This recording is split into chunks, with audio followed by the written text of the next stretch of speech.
Welcome to the regular session for Wednesday, March 10th, 2021. It was a beautiful day in the neighborhood today. I think we all appreciated that. I will call the meeting to order at 5:15. Please rise and join me in the Pledge of Allegiance. We will do that on this end. Allegiance to the flag of the United States of America, and to the republic for which it stands, one nation under God, indivisible, with liberty and justice for all. Justice for all.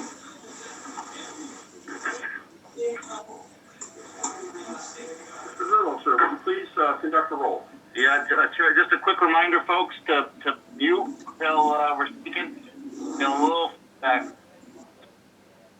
Mr. Castine. Present. Mr. Conroy is absent. Mr. Hall. Here. Mr. Henry. Here. Mr. Hughes. Here. Mr. Perrier. Here. Mr. Potiker. Here. Mr. Timmons. Here. Ms. Waldron. Here. Quorum, Chairman. Thank you. All legislators have received a copy of the stenographer's minutes of the February 24th, 2021 regular session. If there are no additions, deletions, or corrections, I will entertain a motion to accept the minutes as presented. Have a motion from Legislator Hall, second from Legislator Perrier. All in favor? Aye. Opposed? Carried. With this big virtual format, we will not be having public comment this afternoon.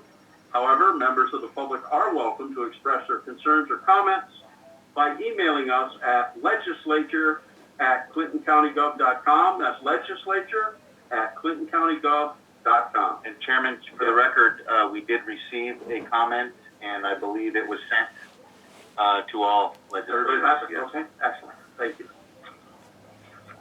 And at this time, I'd like to welcome the Honorable Patrick Miguel, Chairperson of the Clinton County Law Enforcement Review Committee, to discuss Clinton County's New York State Police Reform and Reinvention Collaborative Draft Plan.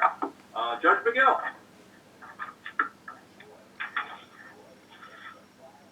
Good evening. I want to thank all of you for, pardon? There you go. You're good. Hello? Yep, you're good, Pat. Okay. I want to thank you. Okay. I want to thank the committee, especially for their hard work on what you've received from the legislative offices.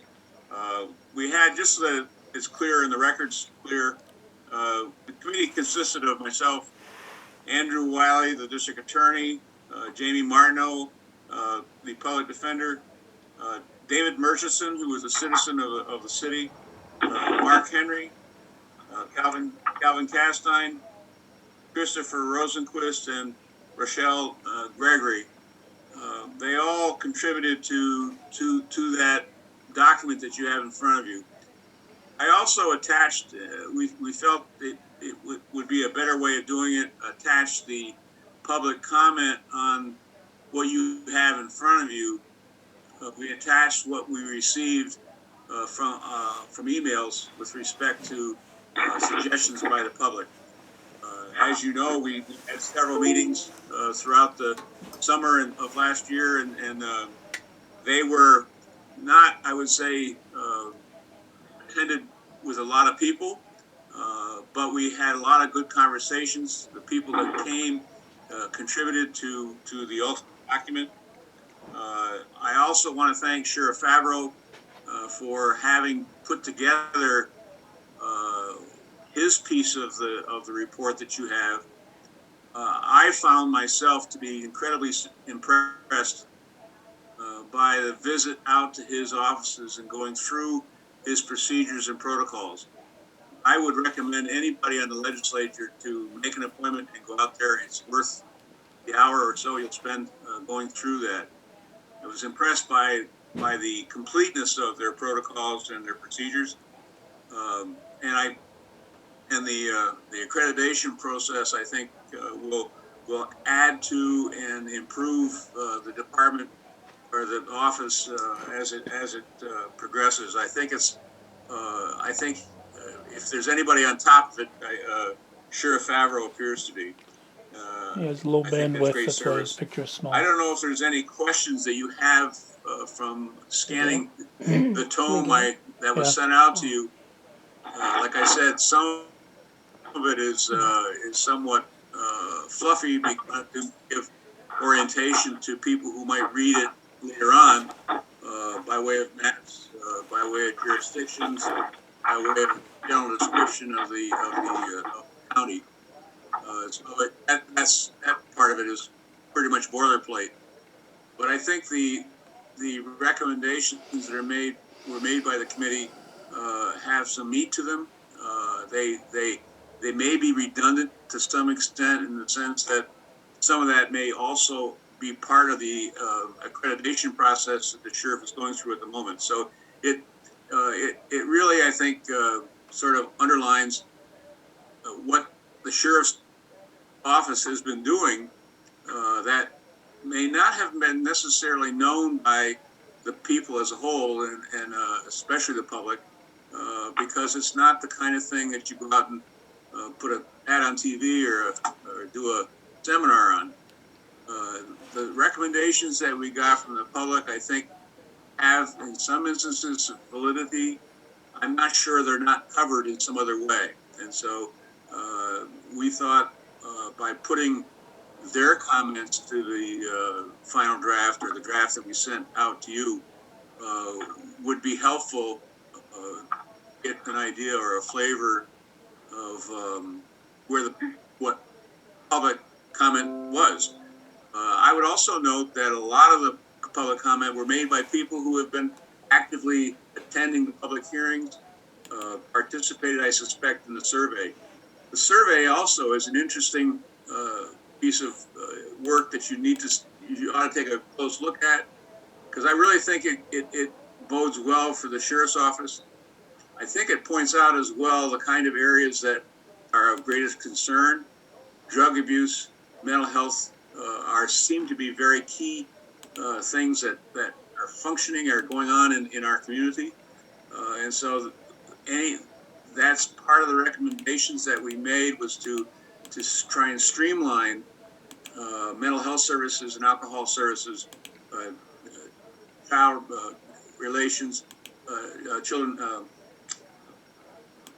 I'm sorry, I lost my train of thought. But it really points up the kind of activities. There's also a number of commentaries on the survey that were made as well. To read through them, at least I got the impression, and I think most of the committee got the impression, that the county sheriff's office is doing a good job. Now, is it perfect? Nothing is perfect. It always can be improved. But it really surprised me, after having gone out met with the sheriff and went through the protocols. I certainly was impressed by the efforts he's making to maintain a high degree of integrity among the deputies, working with obviously limited funds to make those things happen. Thank God there's, I suppose, state funding that comes through in different ways. But I think on a whole, the sheriff's office came out a lot better than one might have thought, just from the public media that's been going on about police and policemen's lives and the people that have been involved in incidents with the police. It clearly has rendered a bell ringing, at least in the sheriff's office, I think, that has been effectively answered, but by no means done. It's not. There's no. They say we're done. We're perfect. That's not the attitude at all. So I was impressed by the sheriff's office and what they do every day. Their jurisdiction is large. It is complicated. Somebody made the comment that every incident has its own set of facts. Someone also made the comment that when someone is arrested that has to take place over a very short period of time for safety reasons or whatever. But it takes the court system and the lawyers probably 2 or 3 months before they get to try the situation. So it's a demanding job, and I think those that are in that business and that are operating as deputies are under a lot of pressure at any given time. Couple that with the usual things that they have to do, like issuing warrants, evictions, service of papers, etc. All of those give an opportunity for injury or harm to come with regard to it. So it's a balancing act that they're doing and trying to maintain unbiased attitudes toward the people they're dealing with, or they're thrown in with, as it were, at any given time. So I would recommend you take a look at it, take whatever action you feel necessary. If there's further direction from you, obviously I'd be happy to assist and help if I can. But it's been a great learning experience, and I think it's the committee worked very well together, and I'm frankly happy with the product. Any questions? Got the sun on my face here. Just for the record, I just want to frame things. That the governor in his executive order started this process, and I'll turn you to page 15 if you have the document in front of you, and you can see the next steps. So we are at step 3 of 5 remaining steps. So that this is the presentation to the legislature. So there will be 2-week time period for the legislature to review the policy as it stands. And then the county legislature will have to adopt the plan in this form or in amended form at its March 24th, 2021 meeting, because certification of said plan needs to be approved and sent to the state of New York by April 1, 2021, or the county is in jeopardy of losing state funding. So I'll also point you to the appendix on page, starting on page 19. So on page 21, the governor's letter outlining this process. I just want to make everybody aware that we have or will be taking every action on those bullet points outlined on page 21. And we have checked every one of those, or will check every one of those boxes. Now, that's notwithstanding the recommendations contained herein. This is what the committee recommended to the legislature. The legislature obviously has the ability to adopt this recommended plan how they seem fit. But the plan will be, just so you know, that we will have a resolution adopting something on the 24th of March. So I'd urge everybody to have a complete review of what Mr. McGill presented this evening.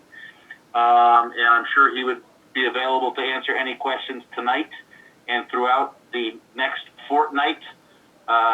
So in case there are some clarifications that any legislator requires. So with that, Chairman and Mr. McGill, if he'd be able to answer some questions. Yes, we will. Patty, you had a question?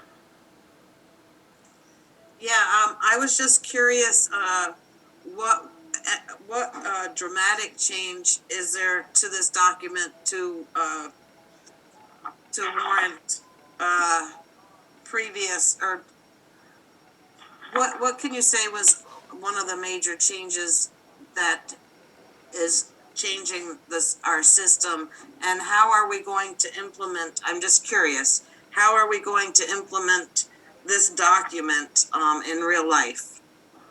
I think, I don't know if Judge got that or not, but I'll jump in. I think one of the biggest changes, Patty, is the mental health aspect of this. I think is big, and that kind of also marries up with the drug problem that we have, not only here but everywhere. But I think probably the largest thing is the mental health aspect, training of the deputies, how the deputies and the existing mental health structure can work together. There was also a mention in there about a critical incident team that might be explored with additional training to have folks handle more of these mental health issues that are better trained. Now, that might be a deputy, or it might be somebody else, or it might be a combination of both, but that needs to get fleshed out over time. The way I saw the committee, and the judge can speak for himself, is that we were not here to lay out exactly how every procedure was going to be made when you respond to something. I think our role as the committee was to find out what was perhaps first off, what the public felt, what the public perception was, and then how do we address what the public's perception, what the public's input was, how can we best address that, and make those recommendations to the Sheriff's Department to be carried out at a later date.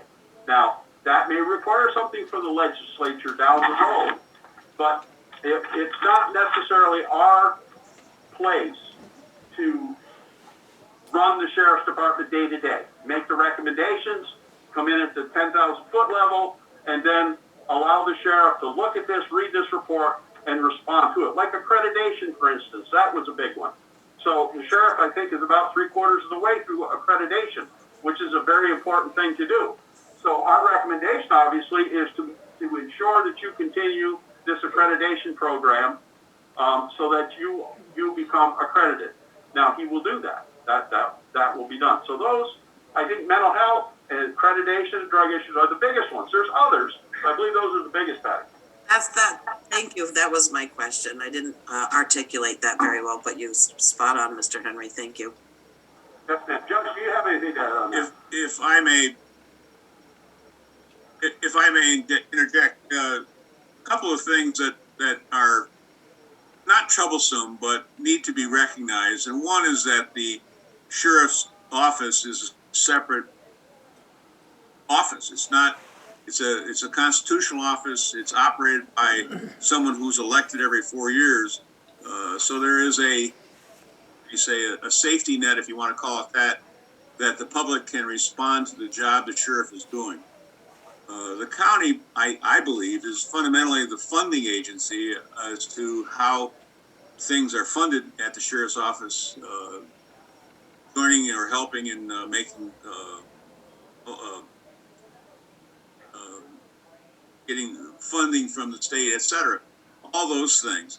But if you notice that there was a reference to having a civilian committee or panel recommended or requested by the public comments that were made after the report was submitted, and that seems to be something that it seems to me that we already have that situation in the Public Safety Committee, and so that those issues could very well come up before the Public Safety Committee for recommendations and actions taken, etc. So it's not like it doesn't exist at present. It exists maybe in what somebody might think is a different form, but the reality is that I get the impression like I was sort of ignorant about the operations of the sheriff's office when I started this.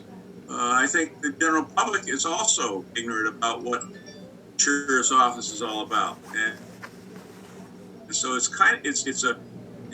I get the impression from the mandate from the governor is that it was really a question of seeing whether there's grassroots problems that we weren't aware of, and to explore those. Like that, and it came out in the public hearing as far as training and so forth is concerned. What surprised me was that much of that had already been dealt with in some fashion. The training programs, the dealings with mental health, etc. Actually, there is an defined relationship between the mental health department and the sheriff's office with certain situations that occur in going out to calls and this sort of thing. And so there is a relationship. It isn't formalized in any manual or whatever, but both the sheriff's office and the mental health department recognize that much of the problems that a deputy meets on the street or out in the country answering a call may very well relate to something that he's not trained in the sense of being a mental health expert or a alcohol expert. Or, it'd be nice to have them all in the back seat of the troop car or the deputy car or the sheriff's car. But that ain't possible, and that costs money if you create that position. And that's why we suggested that it be studied by someone who knows why that reference is in there. It isn't a magic wand. It's a study as well. So I think the sheriff's office is doing its best to comply with what Cuomo in his order is trying to glean or establish. But Clinton County is not Niagara Falls, or it's not Syracuse, and it's obviously not New York City. It is unique in itself, and that's what we tried to indicate. There was no groundswell that we detected from the public with regard to the operation of the sheriff's office. I mean, we didn't get any, very strong sentiment with regard to actual facts that dealt with our sheriff's office. There was a lot of generalities. There was a lot of talk about bias and hiring women in the department and all these sort of things that sort of came through the media that we were hearing as a result of George Floyd or whatever other instances that have occurred. But they didn't deal with something in a factual basis with regard to our sheriff's office and their operation. That didn't come through, at least it didn't come through in my mind, that they were criticizing that. They were talking in a national sense. Well, it had to be explored, and the sheriff, I think, was reluctant at first, if not unsure. We were all unsure, basically, of what was being sought. But the sheriff was there. He was at every public hearing. He contributed information. He opened the door to a couple of people from the public that went to the sheriff's office and through the procedures and manuals. I mean, it was a good thing to do. It was a good exercise to know where the public is in relation to our sheriff's office, and that's I think we found out that. I think that survey reflects that, and I think if you go through the statement or the position's statement by the sheriff, you get a clear impression that they're on top. They're at least on top of it, and if they're not on top of it, they are going to be on top of it at some point in time. And so it's a study in motion. I don't know if that answers the question, or I'm shooting my mouth off. So Probably not. Thank you. cut me off anytime.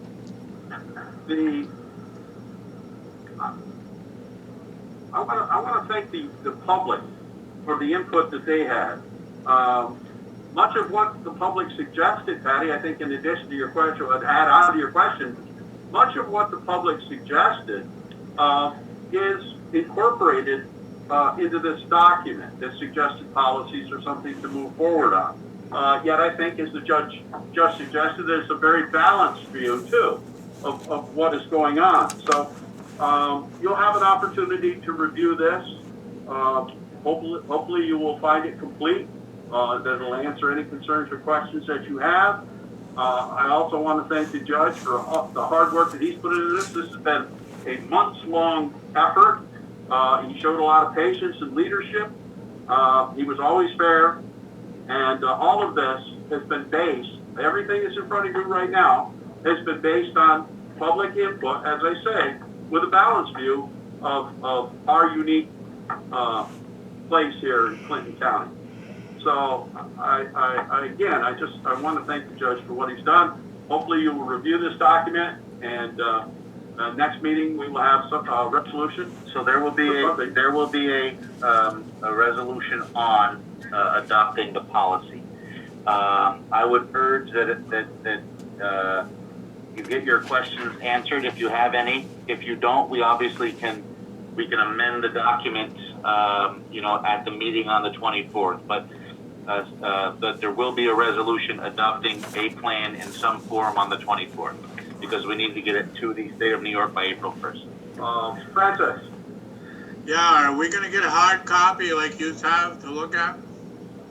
Oh, I thought you had one. You don't have one? Yeah, you were sent one. I was sent one? All legislators received a copy. Yeah. So by email. If you want a hard copy, Mail, you have one. hard copy. The mail. Anybody else want a hard copy? Okay, just one then. All right. Wendell. Oh, okay, Wendell wants one. Yep. Yeah, Mike, I did get an email, but it's a lot easier to look on hard copy. Okay. Judge, anything additional, sir? If I may, yeah, the only other thing I would say is that if there's anyone that wants to discuss it or go through the details of it in some fashion, please feel free to contact me. I can do through Mike's office or whatever. If the public safety committee is taking it up, I'll be happy to meet with them if that's the case as well. Obviously, the time is of the essence, and obviously we'd like to complete it. But it really it's been a great experience for me to see the operation of the sheriff's office, and I frankly am very proud of the work that is accomplished by that office. They do a remarkable job. All right. Thank you. Anything further on that? Just for the record, you cannot stay and vote this evening, Mr. McGill.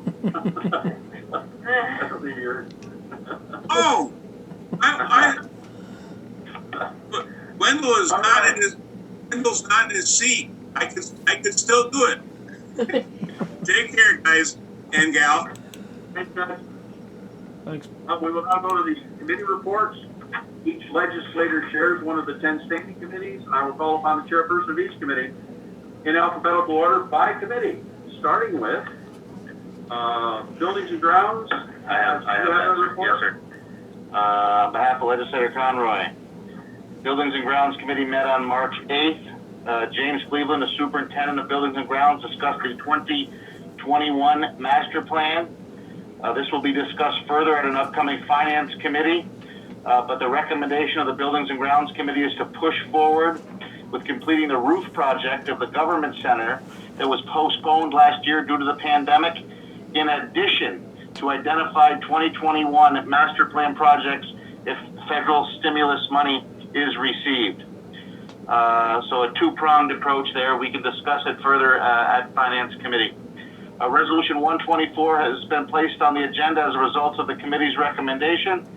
And the next Buildings and Grounds Committee meeting is tentatively scheduled for Monday, April 12th at 4:30 p.m. End of report, Chairman.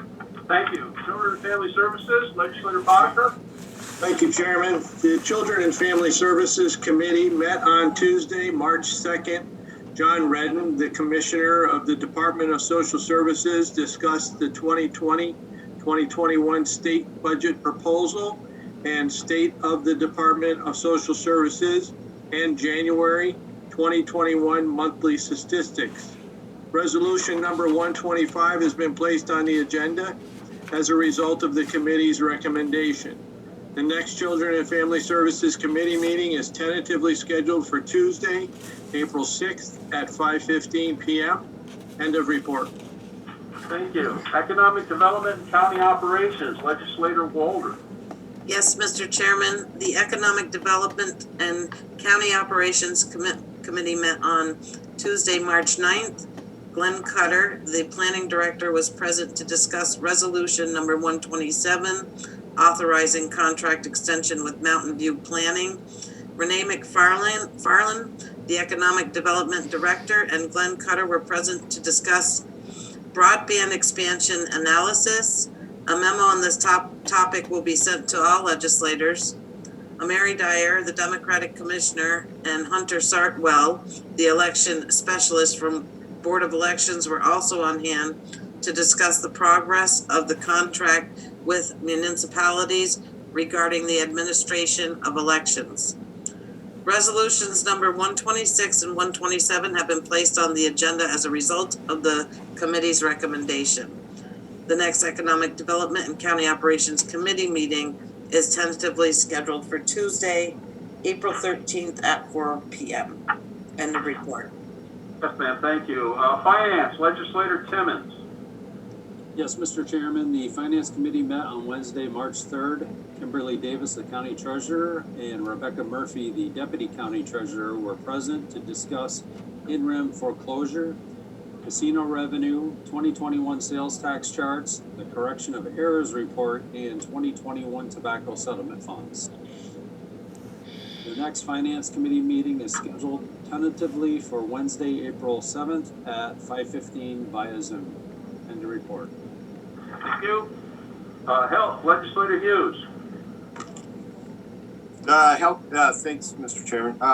The Health Committee met on Tuesday, March 2nd. John Canoza, the Public Health Director, discussed the March 2021 Health Department report. Rochelle Gregory, the Director of Community of Addictions, Mental Health and Addiction Services, was present to discuss Resolution 128 authorizing Operation Lighter, Quicker, Cheaper grant application. Mr. Canoza and Mr. Day, Director of Emergency Services, are present to provide an update. Gentlemen? Thank you, Mike. I'll give you a case update for today. As of last night, we have 12 new lab-confirmed positive cases. The numbers are more favorable these days. It's a good thing. Over the week, Monday we had 24, Sunday we had 12, and Saturday we had 16. Numbers, again, reflect a lowering, a decrease in the number of new daily lab-confirmed positive cases. Currently, we have our active cases also improved at 165.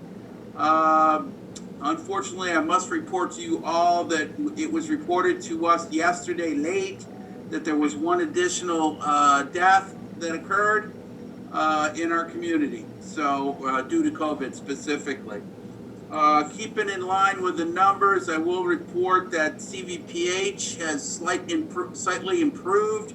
They have 2 less COVID positive patients in-house, though they are also tracking persons under investigation awaiting testing results. So a little bit of improvement up at CVPH. SUNY Plattsburgh is very busy. They have a total in isolation of 41 students, 18 of them on campus, 21 off, and they also have 52 in quarantine, 12 on campus, 33 off campus. Clinton Correctional Facility also improved from a couple of weeks ago quite a bit. Currently, they only have 25 asymptomatic positives, while only having 2 symptomatic positives. On the vaccine side of things, today we delivered our staff delivered 20 vaccination doses at the Beekman Towers. They had some remaining people there that needed vaccinations. They're close, they're local, so we did those. Tomorrow we're planned for 600 vaccinations at the Clinton Community College Gymnasium. Those are our first doses, while Friday we're looking at 300 second doses being delivered up there. So,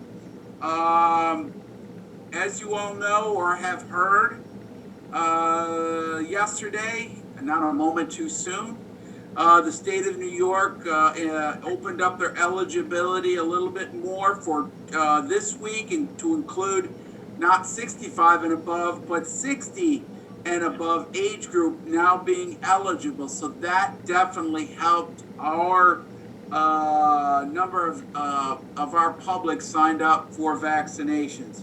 As I mentioned, we have 600 scheduled vaccines to deliver for tomorrow. We have 540 of them already signed up by 3 o'clock today.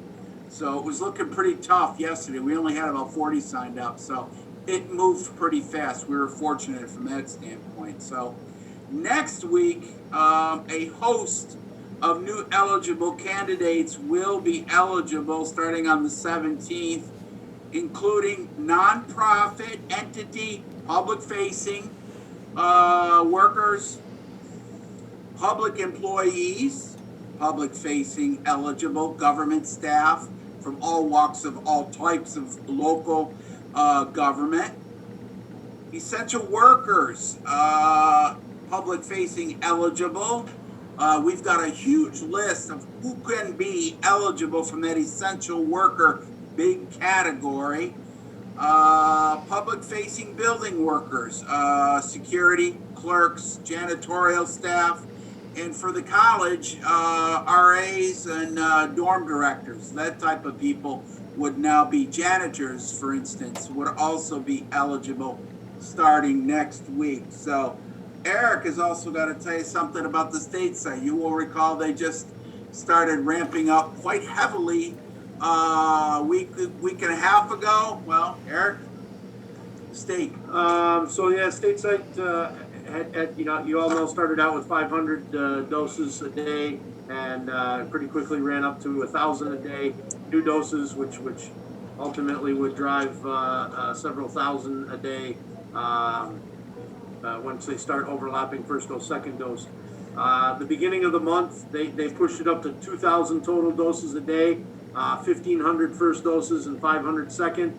That caused a fair amount of issues for them in the facility over there, but they were able to, once they got their stride, get things going through.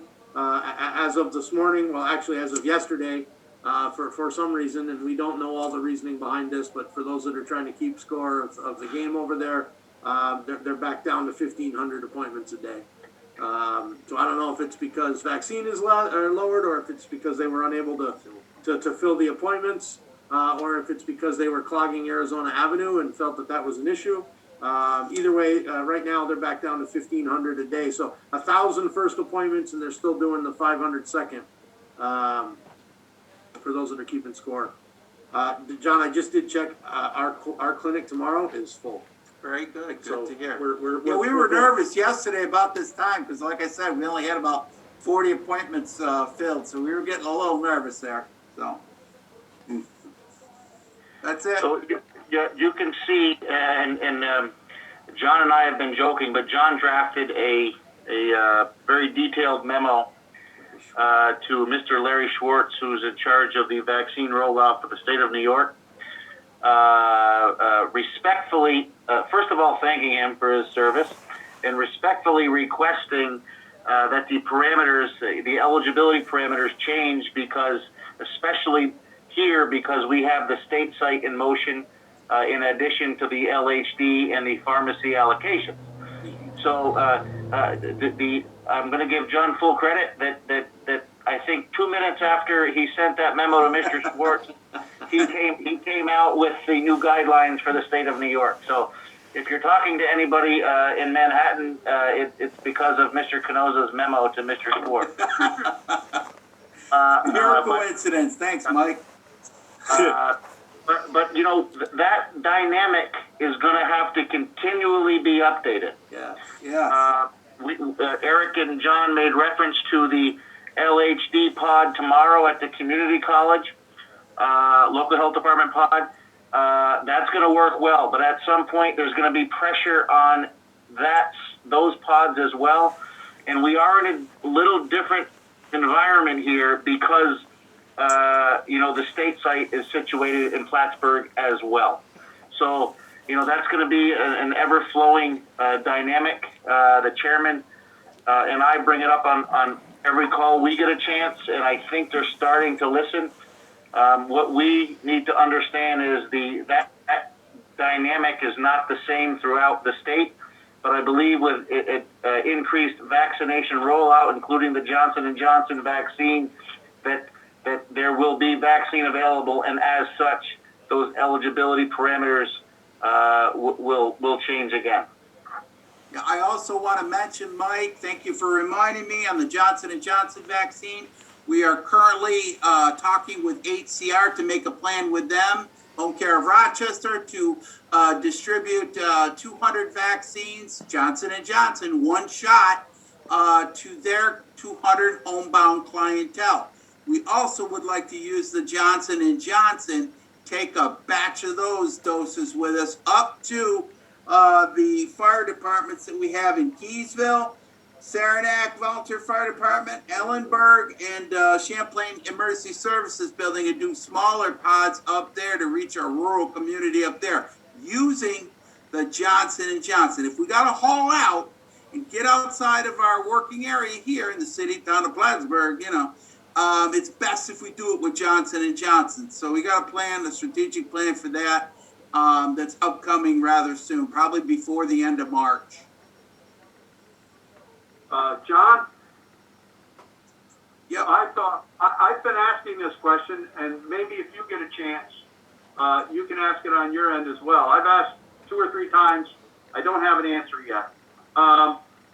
When you're talking about essential workers and front-facing employees, I'm trying to find out kind of exactly who that includes. They have a list there, but it's not all inclusive. I'm thinking that reporters are essential. They have been classified as essential workers right along. They are front-facing. They go to congregate settings. So I'm wondering. I'm trying to get clarification if that definition includes reporters. I think it should. In my opinion, it does. But if you find out, could you let me know?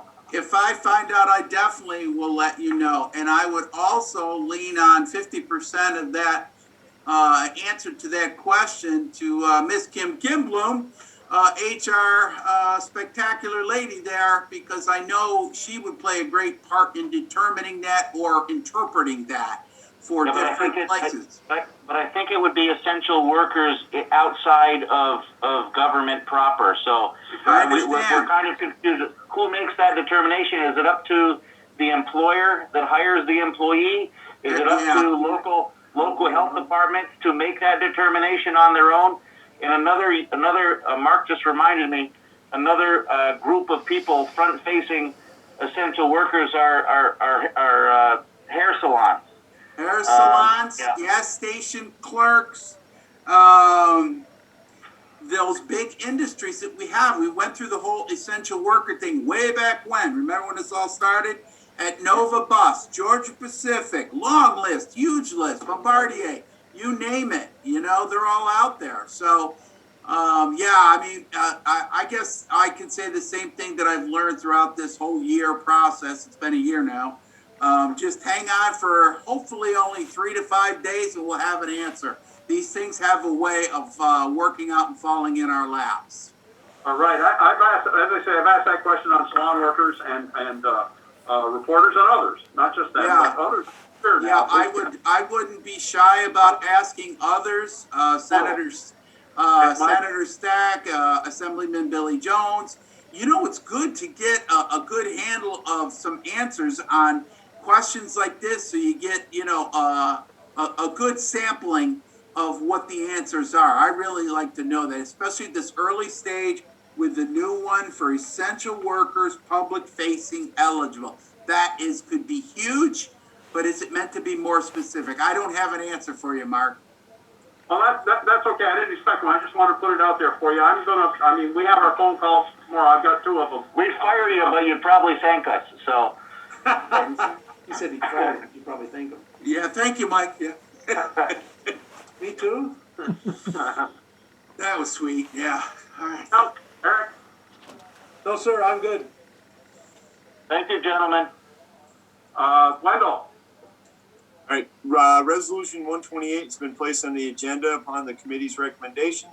The next Health Committee meeting is tentatively scheduled for Tuesday, April 6th at 4:30. With that, I'm clear. End of report. Thank you. Human Services, Legislator Fourier. Thank you. Human Services Committee met on Wednesday, March 3rd. Wendy Bishop, the nursing home administrator, was present to discuss resolution number 129, authorizing contract with Stericycle Incorporated. Steve Bowman, the director of Veteran Services Agency, discussed the monthly statistics for January and February 2021. The VA healthcare and COVID-19 vaccine and resolutions regarding Clinton County being designated as a Purple Heart community. Darlene Collins, the Director of Office for the Aging, was present to discuss the vaccination of senior citizens. Resolution 129 and 155 under Waive Rule 13.2 have been placed on the agenda as a result of the committee's recommendation. The next Human Services Committee meeting is tentatively scheduled for Wednesday, April 7th at 4:15 via Zoom. End of report, Mr. Chairman. Thank you. Personnel. The Personnel Committee met on Monday, March 1st. Kim Kinbaum, the Personnel Director, stated the resolutions approving Clinton County Pandemic Preparedness Operation Plan have been placed on the agenda upon the committee's recommendation. The plan required under New York State law for public employers to develop a plan for operations in the event of a declared public health emergency involving a communicable disease. The plan was shared with all three collective bargaining units for review and must be adopted by April 1st, 2021.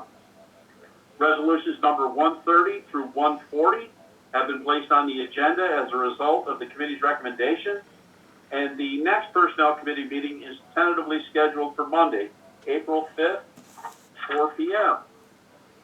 Plattsburgh International Airport, Legislator Hall. Yes, Mr. Chairman, thank you. The Plattsburgh International Airport Committee has not met since the last regular session. But that's some good news to report from the Plattsburgh International Airport. It's slated to receive an additional $2.1 million from the soon-to-be-passed American Rescue Plan. The next Plattsburgh International Airport Committee meeting is tentatively scheduled for Wednesday, March 24th at 4 p.m. And for all the members that are here present tonight, that meeting will be on Zoom, and it will be at 4 p.m. on the same day as our regular meeting. End of report. Thank you. Public Safety, Legislator Castine. Thank you, Mr. Chairman. The Public Safety Committee meeting scheduled for Monday, March 1st was canceled. Resolution number 141 was polled and has been placed on the agenda upon the committee's recommendations. The next Public Safety Committee meeting is tentatively scheduled for Monday, April 5th at 5 p.m. End of report. Thank you. And Transportation, Legislator Hughes. Thanks, Mr. Chairman. The Transportation Committee meeting scheduled for March 8th was canceled. Resolutions 142 through 148 were polled and have been placed on the agenda as a result of the committee's recommendation. The next Transportation Committee meeting is tentatively scheduled for Monday, April 12th at 5:15 p.m. With that, I'm clear. End of report. Thank you, sir. Thank you.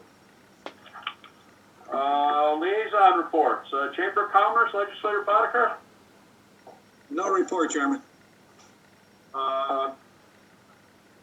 Cooperative Extension, Legislator Timmons. No report, sir. Discipline Review, we have nothing. Grievance, we have nothing. No report on either of those. Inter-County, Legislator Waldron. No report. LCLG Regional Planning Board, Legislator Fourier and Hughes. No report, sir. Water, Legislator Fourier and Timmons. No report. Okay, there. Staff members. Do staff members have any reports, Ms. Keller? Yes, we'd like to request a executive session tonight to discuss matters of collective bargaining. Yes, ma'am. And Mr. Is that it? Yes. Okay, and Mr. Zerlo. Yes, as Mr. Hall pointed out in his airport committee, the House of Representatives has now passed the American Rescue Plan. It'll now be sent to the the president for his signature. This is great news for the state of New York. It's great news for Clinton County. It's great news for municipalities within Clinton County. We are on a Zoom call tomorrow afternoon with Senator Schumer and a county administrator's Zoom on Friday, hopefully to get more details on our time frames and abilities to spend this money, what the process may be to account for these funds. But suffice to say, this is great news. I spoke to NISAC's executive director today. Kudos to that association. You're not involved in the day-to-day stuff, but I will tell you with 100% certainty that group has been, and Steve Aquario specifically, has been working day and night for close to a year specifically on this issue. So it's a very good day for state and local governments, and you should be proud of your association today. Kim and I have a shared services meeting on Friday. This will be the first one of 2021. We're hopeful that that there's something that we can put in the report today that increases efficiency and results in savings for partnering municipalities. I will, at that point, I do have the numbers, the final numbers from the American Rescue Plan, and I will provide those to the townships at the shared services meetings on Friday. If any legislator would like to know a number for a particular town or village that you represent, please send me an email. Thank you. For my report, I'm going to turn it over to Legislator Hall. I'm sure you've all heard that ex-legislator Gladys Perry passed away, and Mr. Hall knew her very well and has some remarks for us. Thank you, Mr. Chairman. On behalf of the chairman and the staff at the Government Center and our legislators, I'd like to let the Perry family know we'd like to send our condolences and our prayers to each and every one of them. I campaigned with Dick for 8 years as a city councilman. He was a legislator, and I was in the Democratic Party. And it's kind of strange. As years went on, Gladys was appointed to finish out his term when he passed away. And Gladys spent the rest of his term and then got elected again to another term for herself from 93 to 2000, and as a Republican. And it's kind of funny because these people, if you know the Perry family at all, when it came to politics, politics was politics. But when it came to people, Gladys and Dick Perry were there. They didn't care if you were a Democrat or Republican or whoever. They were there to help you and do everything they can. They were good family people. I worked on Fox Hill with them for 20 years. They're great folks, and they're going to be well missed. And I send my condolences from all of us to the Perry family. And I'd like you to know that the girls and Rick Perry, I've talked to Rick, are just like their parents. They're there to help anytime they can. So it's a good family, and we've lost a good legislator. Thank you, Mr. Chairman. Thank you, Bob. Thank you very much. We'll move on to the resolutions. I should note that the majority of the resolutions have been thoroughly discussed by the Appropriation Committee, and the taking action tonight based in large part on the recommendation of those committees.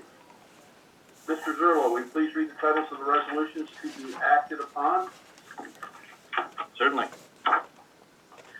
Resolution 123, approving adoption of the Clinton County Pandemic Preparedness Operations Plan, Legislature. Motion, Mr. Castine. Second, Legislator Hall. Discussion. All in favor? Aye. Aye. Opposed? Carried. Resolution 124, authorizing contract with Pipeline Mechanical of Plattsburgh, Buildings and Grounds. Motion legislator Timmons, second legislator Perrier. Discussion.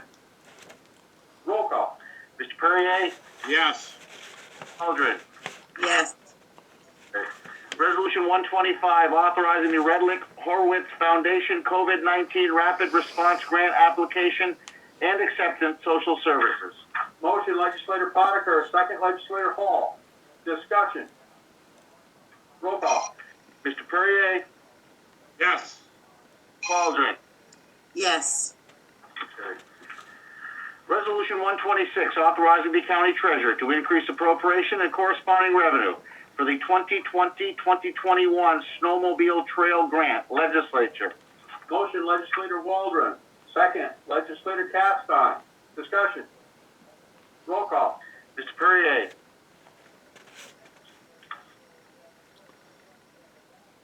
Francis? Yes. Dida? Yes, Okay. yes. Okay. Ms. Waldron. Ms. Waldron? Yes. Resolution 127, authorizing contract extension with Mountain View Planning Department. Motion legislator Waldron, second legislator Hughes. Discussion. Roll call. Mr. Perrier? Yes. Ms. Waldron? Yes. Carried.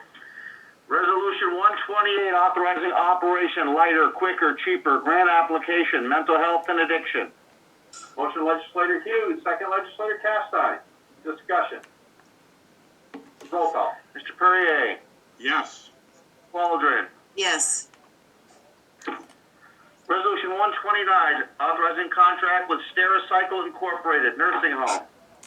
Legislator Perrier, second legislator Hughes. Discussion. Roll call. Mr. Perrier? Yes. Waldron? Yes. Resolution 130, approving change in funding of a permanent full-time public health educator position, Health Department. Motion legislator Castine, second legislator Hall. Discussion. All in favor? Aye. Aye. Opposed? Carried. Resolution 131, approving backfill of permanent full-time clerk position, social services. Motion legislator Timmons, second legislator Waldron. Discussion. All in favor? Aye. Aye. Carried. Resolution 132, approving backfill of permanent full-time clerk position, social services. Motion legislator Castine, second legislator Hall. Discussion. All in favor? Aye. Opposed? Carried. Resolution 133, approving backfill of permanent full-time central services clerk, central stores. Motion legislator Henry, second legislator Waldron. Discussion. All in favor? Aye. Opposed? Carried. Resolution 134, approving backfill of permanent full-time senior staff nurse position, nursing home. Motion legislator Timmons, second legislator Waldron. Discussion. All in favor? Aye. Aye. Opposed? Carried. Resolution 135, approving backfill of permanent part-time account clerk typist, planning department. Motion legislator Castine, second legislator Hall. Discussion. All in favor? Aye. Opposed? Carried. Resolution 136, approving the backfill of permanent full-time registered professional nurse, sheriff's department. Motion legislator Hall, second legislator Timmons. Discussion. All in favor? Aye. Opposed? Carried. Resolution 137, approving backfill of permanent full-time correction officer position, sheriff's department. Motion legislator Timmons, second legislator Waldron. Discussion. All in favor? Aye. Aye. Opposed? Carried. Resolution 138, approving backfill of permanent full-time correction officer gender-specific position, sheriff's department. Motion legislator Castine, second legislator Hall. Discussion. All in favor? Aye. Opposed? Carried. Resolution 139, approving backfill of permanent full-time correction officer position, sheriff's department. Motion legislator Capstein, second legislator Timmons. Discussion. All in favor? Aye. Aye. Opposed? Carried. Resolution 140, approving backfill of permanent full-time correction officer position, Sheriff's Department. Motion legislator Timmons, second legislator Waldron. Discussion. All in favor? Aye. Opposed? Carried. Resolution 141, authorizing contract with Champlain Valley Educational Services, Sheriff's Department. Motion legislator Capstein, second legislator Hall. Discussion. Roll call. Mr. Perrier? Yes. Eldred? Yes. Resolution 142, authorizing an engineering services agreement for the rehabilitation of the Webb Dubois Road Bridge over the Great Chazy River, bridge identification number 333-6200, highway. Motion legislator Hughes, second legislator Potiker. Discussion. Roll call. Mr. Perrier? Yes. Eldred? Yes. Carried. Resolution 143, authorizing engineering services agreement for the repairs to the Bowen Road Bridge over the Saranac River, bridge identification number 3335750, highway. Motion legislator Hughes, second legislator Potiker. Discussion. Roll call. Mr. Perrier? Yes. Mr. Waldron? Yes. I'd also like to second this one and the next one. Sure. Thank Second you. that. Be discussed, seconded by legislator Potiker and, Waldron. Legislator Castine, would you like to be recorded as a second on resolution 142, the Webb Dubois Road? Certainly, yes. Okay. Thank you. And I should point out, that's the Lawrence Paquette Bridge. Oh, okay. Go ahead. 144. Resolution 140, thank you, everybody. Resolution 144, awarding bid for the rehabilitation of the Pup Hill Road Bridge over the Saranac River, bridge identification number 3335720, highway. Motion legislator Hughes, second by legislators Potiker and Waldron. Discussion. Yes, I just looked at the discrepancy in the cost here, and the low bidder is really quite a bit lower than the other bids. And lowest isn't always the best. Are we satisfied that we've looked at this and we're going to get what we need? Yeah, these have been reviewed by our consulting engineer. Secondly, this company has done several projects for the county and has acquitted themselves quite well. To your point, that is certainly a discrepancy. They have reviewed this bid with our consulting engineer. Okay, thank you. Okay. Anything else on that? Roll call. Mr. Perrier? Yes. Waldron? Yes. Resolution 145, authorizing contract with Rainey's Repair, highway. Motion legislator Hughes, second legislator Potiker. Discussion.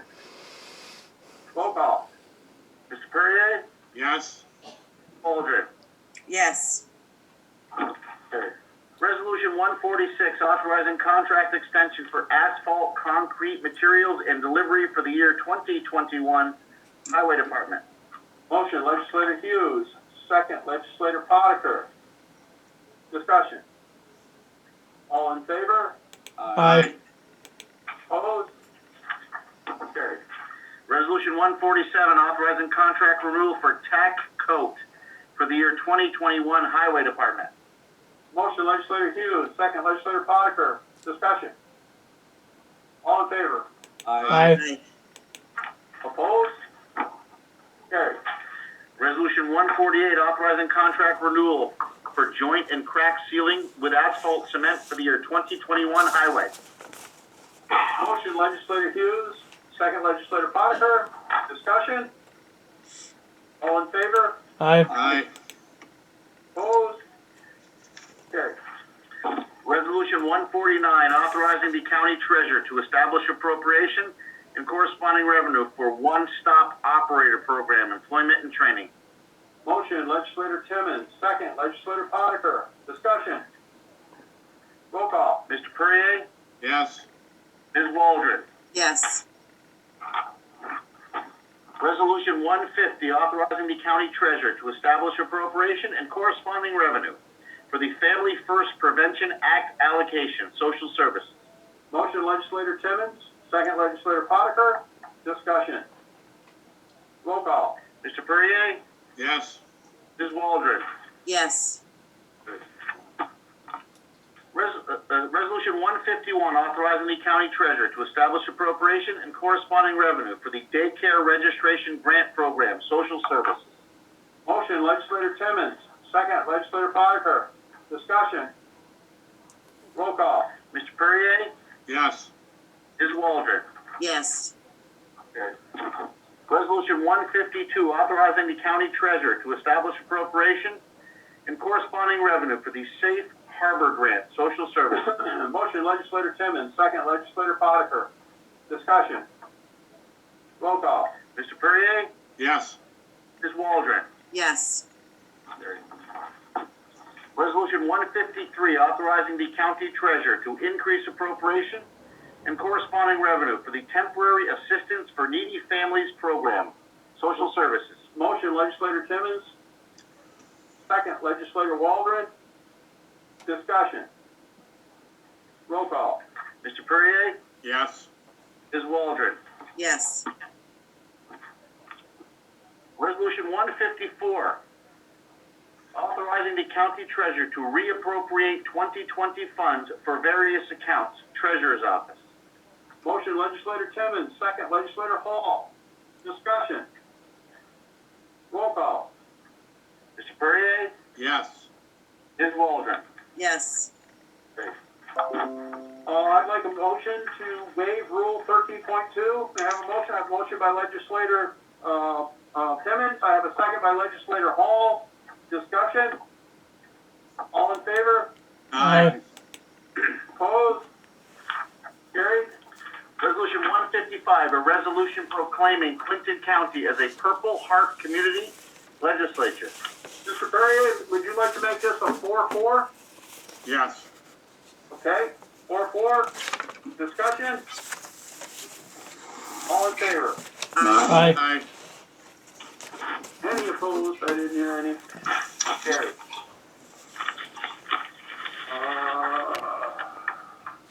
Okay, does anyone have anything further to come before us before we go into executive session? Only to say, Chairman, that the conversation in executive session may lead to a resolution post-executive session. Okay, thank you. May I have a motion to go into executive session, please? Motion by legislator Perrier, second by legislator Potiker. All in favor? Aye. Aye. Opposed? Carried. Stand by. Thank you. Mr. Chairman, we've got an additional resolution to act on this evening. Resolution 156, authorizing the chairperson to execute an agreement by and between the County of Clinton and Sheriff of Clinton County and the Clinton County Deputy Sheriff's Police Benevolent Association, Sheriff's Department. Here I have a motion by legislator Timmons, second by legislator Castine. Discussion. All in favor? Aye. Opposed? Carried. Thank you. Thank you, folks. Anything further?